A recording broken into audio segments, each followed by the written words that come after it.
کۆمەڵێک لە مامۆستایانی بەڕێز یەکێکیان وا ڕیواتێکیان گوایە عەمرە تەنیا گوناحی عەمرە بۆ عەمرە ئاسرێتەوە، عەمرە یعنی گوناحە بچکۆلەکان. لە کاتێکا کۆمەڵێک فتوا هەیە لەسەری کە ئەڵێن ئەڕۆیتە عەمرە تۆ لە گوناح پاکە بیتەوە، حتا ئەڕۆیتە مزگەوتی قوبە 2 ڕکعات نوێژ لێ بکرێت بە حەجێک بۆتە نووسرێت. باشە و هیچ گوناحەکانە هەر هەمووی ئەسرێتەوە کاتێ ئەو تۆم لە مزگەوتە ئەم 2 ڕکاتە نوێژاکە لەم شوێنە پیرۆزەیە خوای گەورە لە هەموو گوناحەکانە خۆشە بێت و عەمرە هاوەرینی هەموو گوناحەکانتە. محەممەدیان قوربانگیان با من بۆت باسکەم. پیغمبر صلى الله عليه وسلم فرمي العمرة إلى العمرة كفارة لما بينهما ما اجتنبت الكبائر. أما فرمودك دقي فرمودك آواية عمرية بو عمرة خواهي قولا إكاتا كفارتي قناها كانت يعني لنيوان أم عمرية هر قناه يكتكر بيه خواهي قولا بوتي أصريته وبلام إذا اجتنبت الكبائر أو اجتنبت الكبائر أجر أم كسا لقناهي قولا بدوربو لزينة لبهتان لغيبات باشا قربان للربا لقتل لشروال بيسي أمانة همي قناهي قوريس لسحر الإشراك بالله والعياذ بالله لما أنا بدوربو خواهي قورا قناها بجوكاني بهوكاري أم عمري أصريتوا أما خالية كم كواتا قناهي قورا ناصريتوا يعني أقل من قنجك من ما وصى همو أو قناحاني كدو باسكريسة هەر بە کەبائیرەکانەوە لەگەڵ گوناح بچکۆلەکانە ئەگەر من گەنجێک بم هەموو ئەم گوناحانەم کردبێت و ئەوەی کە تۆ باسیەکەیت من هیچ پێم عیب نییە ڕەنگە کەمدا زۆریم کردبێت هەموو ئەو گوناحانەی کێسە کردت خۆسپاس بۆ خوا تۆبەم لێ کردووە لە خوای گەورە بە زیابێت لە کاتێکا خوای گەورە ئەم عەمرەشی کرد بە نسیبم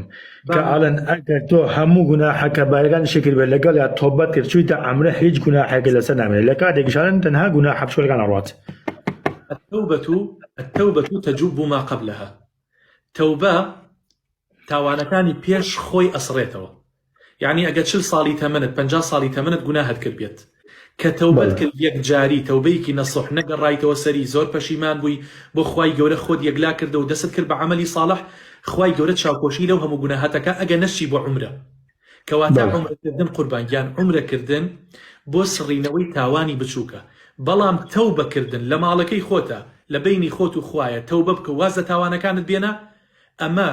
تەواوی تاوانەکانت کۆتایی پێدێت یعنی پەڕەیەکی نیەت لەگەڵ الله هەڵەدرێتەوە. عمرەکردن بۆ خۆی عمرەکردن ئەبێتە هەڵوەرینی تاوان. تەواف پێغەمبەری خوا صلی الله علیه وسلم فەرمیێ گەڵا لە دار چۆن ئەبێتەوە چۆن بەرەبێتەوە گەڵای دار ئاوا گوناه لە ئینسان بەرەبێتەوە لە کاتی تەوافە لە کاتی تەوافە. باسی مزگەوتی قوبات کرد. مزگەوتی قوبا پێغەمبەری خوا صلی الله علیه وسلم بەدەستی خۆی دروستی کردووە یەکەم مزگەوت بووە لە مەدینەیە دروست کراوە باشە لعهد البيان ولا لدصلاتي إسلاما يكم مزجود بو بيغمري خاصة سلام بو خوشي خريتك كيشاو واي أوي كوا إتر مدينة جولة أبيتو مهاجرين وأنصار وأنا ديت الناوندي شار لوين نشتجي بيت مالي يستاق بركي بيغمري خاصة صلى الله عليه وسلم لكيويا مزجوتكي بهما وبدسي خوي دروسكر كبيوتي مسجد النبوي بيغمري خاصة صلى الله عليه وسلم أو وثيقانيك لمسجد قباب لو دورة الله أعلم بني سلمة اللي يعنبون چکە خۆشی ماوەیەک لێ بوو لە ماڵی ئەبوو ئەیوبی ئەنساری ئەمایەوە شەمان سەری لێ ئەدان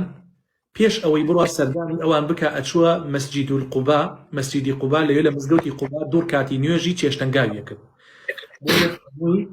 هەر کەسێ لە ماڵەکەی لە شوێنی خۆی دەستنوێژێ بگرێت ثم أتى مسجد قباء باشا بيبو مسجد قباء بو مسجد قباء فصلى فيه ركعتين دور كاتي نيوجي تيابك فرمي كعمرة وقوا عمريكي كربية نقوا أو حجيكي كربية وقوا عمريكي كربية كواتا بو عمرة دور كاتي نيوجي سنة لمسجد القباء بكي لمسجد قباء بكي وقوا عمريكي كربية عمرك إخواتيش كطوافك ببيتا أيش عمريك أو دو عمره وكردوه بەڵێ مامۆستاگیان وەڵام من کۆمەڵێک وتارمە بینی کاڵن لەوێ دوور کات نوێژ بە حەجێک حسابە ئەمەد نەشتیوا نابێت ئەگەر وا بووە هەموو کەس لە عەمرەکە حەجەیەکرد ناچوو بۆ حەجەکە قوربانگیان بە حەجێ نییە بە عومرەیەکەوە تا پاداشتی یەک عومرە وەرەگریت ئەی ئەگەر لەوێت چانی تۆ ئەتوانیت چەندین جار بڕۆی لێ دوو ڕکعات نوێژکەیت هەر چەند دوو ڕکعات توێژ هەر عەمرەکەت بۆ حسابە هەر بە چەند عەمرە هەموو چێشتەنگاویانێ بڕۆیت لەوێ دوو ڕکعاتی نوێژی چێشتەنگاو بکەیت ئەو دەشەوەی کە لێوە یعنی ئەوە هەموو ڕۆژێ پاداشت یەک عمرت بۆ نووسێت یعنی ئەگەر من ئەو دەشەوەی کە لەوێم هەر دە ڕۆژەکە هەموو ڕۆژێ بڕم دوو ڕکعات نوێژکەم ئینشاڵڵا لێگە بە نسیبم بێ حتى أو دروجيم وحد عمرو بونس يا إن شاء الله طبعا سبحان الله ما شاء الله